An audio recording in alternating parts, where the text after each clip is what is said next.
पर क्लिक करंतु। आपण भगवान को ऊपर विश्वास करते कि?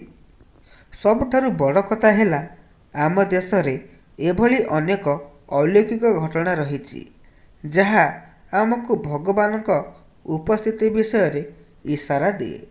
भारत रे एक शिव मंदिर विषय सबुठारे चर्चा शुणा मिले।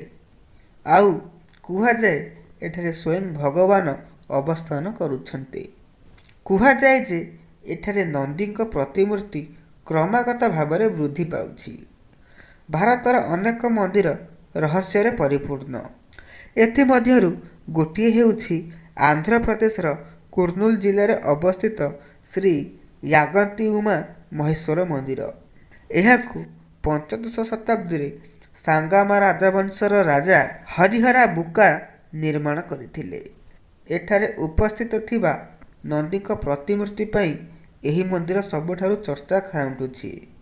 कुहा जाए जे मंदिर रे अवस्थित नंदी महाराजंक प्रतिमूर्ति क्रमागत भाव में रहस्यमय भाव में बड़ हेबारे लागिछि।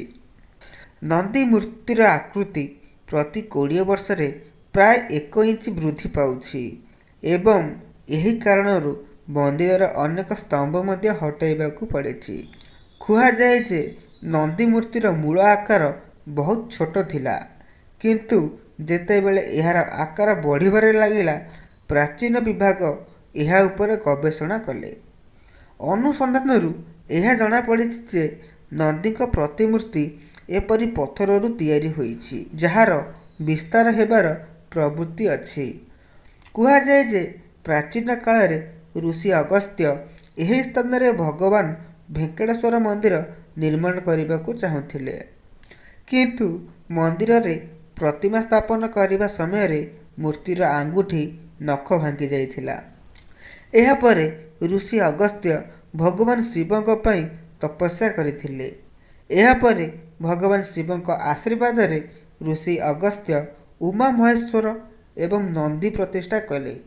एही मंदिरर पुष्करिणी नामक एक पोखरी अछि। एठारे नंदी मुखरू जल क्रमागत भाव में पड़े। एही जल केहुटू आसे ताहा आज भी रहस्यमय रही। कुहा जाए जे ऋषि अगस्त्य एही पोखरी रे गाधेइबा परे ही शिव को पूजा करथिले। जदि एही भिडियोटी आपण मानको भल लागि थाए भिडियोटी को लाइक शेयर कमेंट करंतु।